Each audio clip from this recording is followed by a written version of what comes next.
백성들의 행복과 슬픔을 고스란히 담아낸 한양. 이루 말할 수 없는 그 의미는 옛 그림 속에도 녹아있다. 서울은 성곽도시다. 조선시대 이 도시의 이름이 한양으로 불릴 때부터 그랬다. 1392년 태조 이성계는 조선을 건국하고 1394년 10월 수도를 개성에서 한양으로 옮긴다. 곧이어 궁궐을 짓고 종묘와 사직을 정비한다. 국가의 기초를 닦기 위해 태조가 또 한 일은 거대한 성을 만들어 도시를 둘러싸는 것이었다. 1396년 왕에 오른 지 5해째, 태조는 정도전에게 축성을 명한다.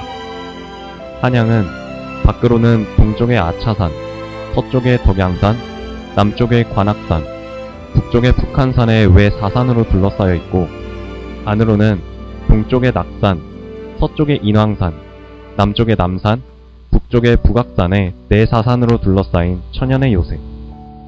한양 도성은 바로 네 사산을 연결하는 방식이었다.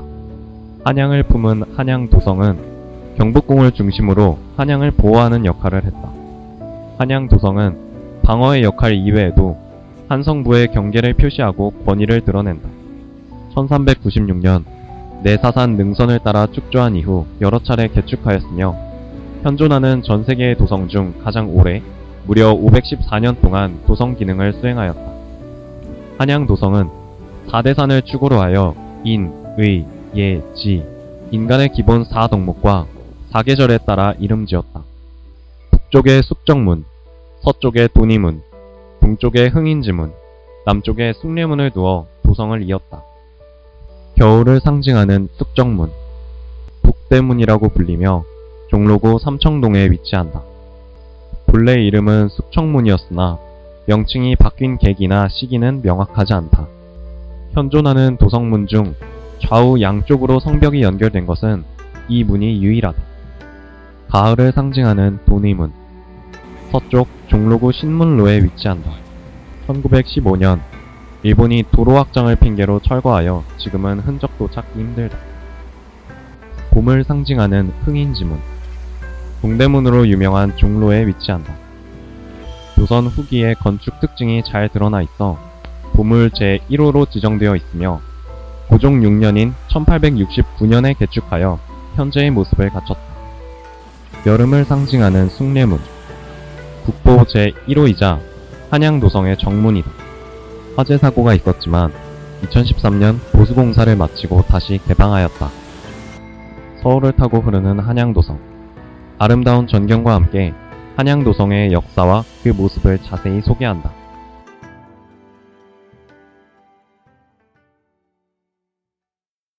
앞서 언급한 바와 같이 한양도성은 북쪽의 숙정문, 서쪽의 도니문, 동쪽의 흥인지문, 남쪽의 숭례문을 두어 도성을 이었다.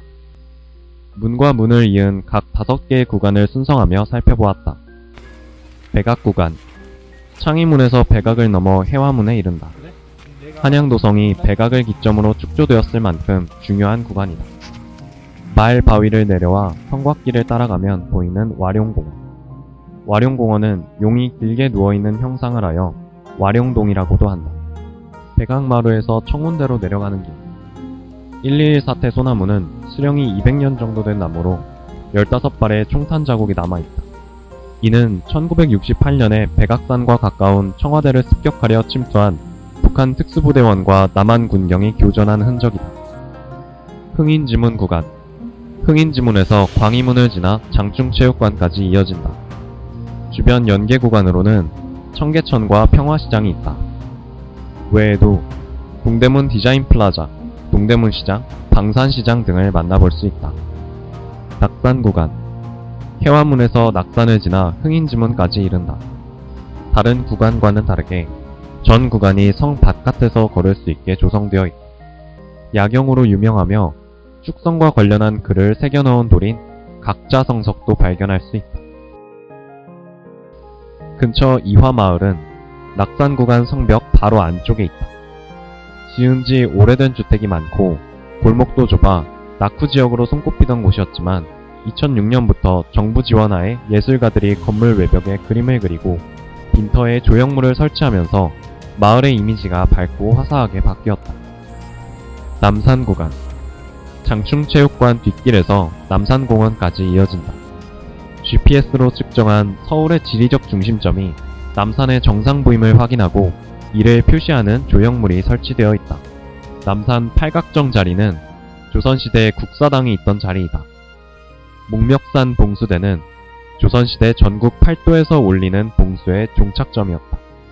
목멱산 봉수대는 세종 5년에 설치되어 500여 년간 존속하였다. 현재의 봉수대는 추정 복원한 것이다. 인왕산 구간.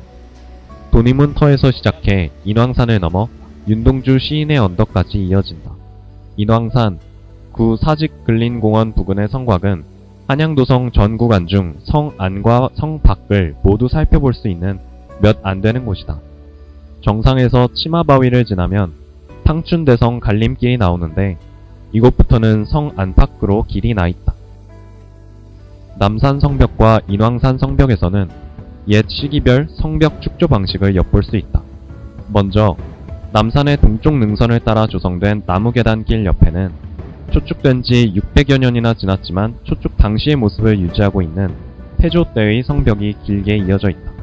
특히 인왕산 성벽에는 태조, 세종, 숙종, 순조, 그리고 그 이후에 쌓은 성돌이 공존하는 구간을 살펴볼 수 있다. 축성 시기별 축성 방법의 차이를 확인할 수 있는 곳이다.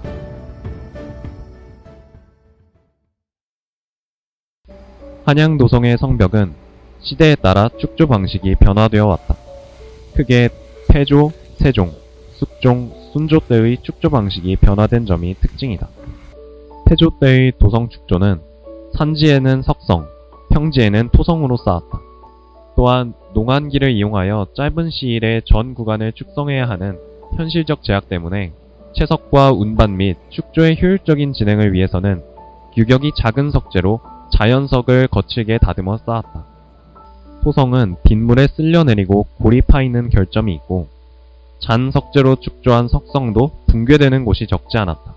때문에 세종 때에는 잦은 붕괴로 인하여 유지관리에 막대한 인력과 비용이 소모되는 문제를 해소하기 위하여 토성은 대부분 석성으로 개축하고 석성의 붕괴처는 하부에 규격이 큰 석재를 사용하여 내구성을 높이게 하였다. 하부에는 면을 직각이 되게 다듬지 않고 모서리가 둥글둥글하게 된 배형 석재를 쌓고 그 상부는 이전에 사용되었던 석재를 재사용하였던 것으로 판단된다. 그 후 임진왜란과 병자호란을 겪은 숙종 때에 다시 대대적인 도성 수축이 있었다. 석성의 보수에는 1.5척 정도 사방평형의 성석을 만들어 벽돌 쌓듯이 열을 지어 축조함으로써 이전보다는 훨씬 견고한 성곽이 만들어졌다. 채석의 규격에 큰 차이가 없도록 정방형으로 다듬어 빈틈없이 견고히 축조된 것이 특징이다. 이에 이전의 성곽과 확연히 구분되어 보이며 다소 경직된 분위기가 느껴진다. 순조 때 성곽은 가로, 세로 60cm 정도의 정방형 돌을 사용하였다. 가장 반듯하고 현대적인 느낌이다. 각자 성석은 여장에 있다.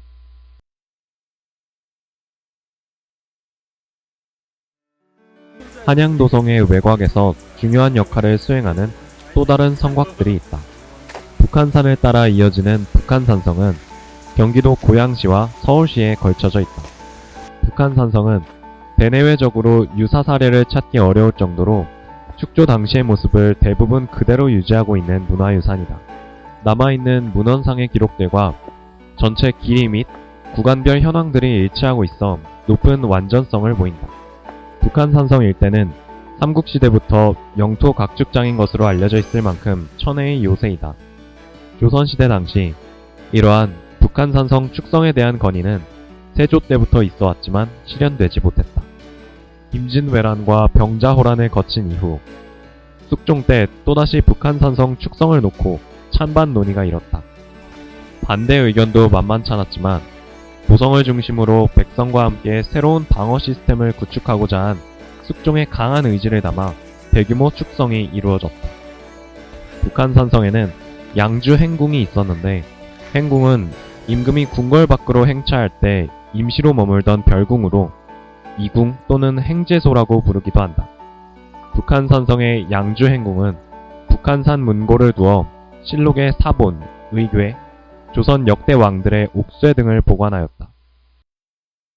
남한산성은 흔히 북한산성과 함께 조선의 도성인 한양의 방어를 위하여 쌓은 산성으로 알려져 있다. 그러나 최근의 발굴 조사 결과 8세기 중반에 조성된 성벽과 건물터 등이 확인되어 신라 주장성의 옛 터였을 것으로 추정되고 있다. 남한산성은 통일신라 시대에 축성된 주장성으로 군수물자를 저장하는 특수 창고를 설치한 중요한 거점성이었다. 또한 조선시대에는 외성과 옹성을 갖춘 전형적인 산성이면서 산성의 변화 과정과 기능을 이해하는데 가장 중요한 유적으로 평가되고 있다. 1636년 병자호란 당시 인조가 피난 갔던 산성이기도 하다.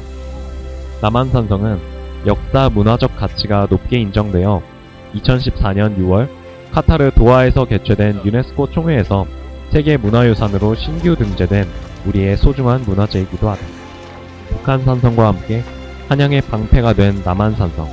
축조는 신라의 문무왕으로부터 시작되어 임진왜란으로 선조 광해군의 재증축을 하였으며 이후 병자호란으로 인조가 개축하게 되었다. 인조의 친명배금 정책으로 두 차례의 호란이 발생한다. 청은 곧바로 조선의 도성을 향해 진격해오고 인조는 뒤늦게 급보를 접하고 강화도로 피난을 시도하였으나 통로가 점령되어 남한산성으로 들어간다. 청은 조선을 쉽게 괴멸시킬 것으로 여겼으나 남한산성의 산세가 워낙 가파르고 험하며 산성이 방어시설로서 잘 축조되어 있어서 몇 차례의 공격에도 불구하고 성과를 얻지 못했다. 오히려 시일이 지연되면서 조선군이 승리를 하기도 했다. 남한산성을 단순히 병자호란 패배의 역사로 인식하는 경우가 많으나 당시의 청과 조선의 군세와 힘의 역학관계를 고려해보면 수일간의 남한산성 수성은 패배 이상의 성공적인 결과이다. 그리고 후에는 항일 민족운동의 중심지 역할을 수행하기도 한다. 우리 선조의 자주정신과 국난 극복의 결정체로서 고통스러운 역사를 통해 배운 기억의 장소로 세계적으로 가장 권위 있는 국제기구로부터 인류가 함께 영구히 보존해야 할 공동유산으로 인정받았다. 성벽을 따라 촬영하면서 성벽 자체는 훼손되지 않았고 잘 보존되었다. 하지만 산성공원에 쓰레기가 버려진 모습이 있었고 전체적으로 관리가 소홀한 점과 방문객들의 보존의식이 부족한 것이 안타까웠다. 한 나라의 군왕이 거주하는 수도의 울타리이자 도성민의 안전을 위한 마지막 보루인 서울성곽. 조상들의 혼이 담긴 도시시설물인 서울성곽은 더 나은 미래의 도시로 나아가기 위한 전통이자 발판이다. 시공간적으로 과거와 현재, 그리고 미래를 아우르는 이정표로 서울의 상징으로 자리매김한 한양도성과 외곽성벽. 우리의 역사를 지켜주었던 성곽을 이제는 우리가 보존하고 후손에게로 물려줘야 하지 않을까?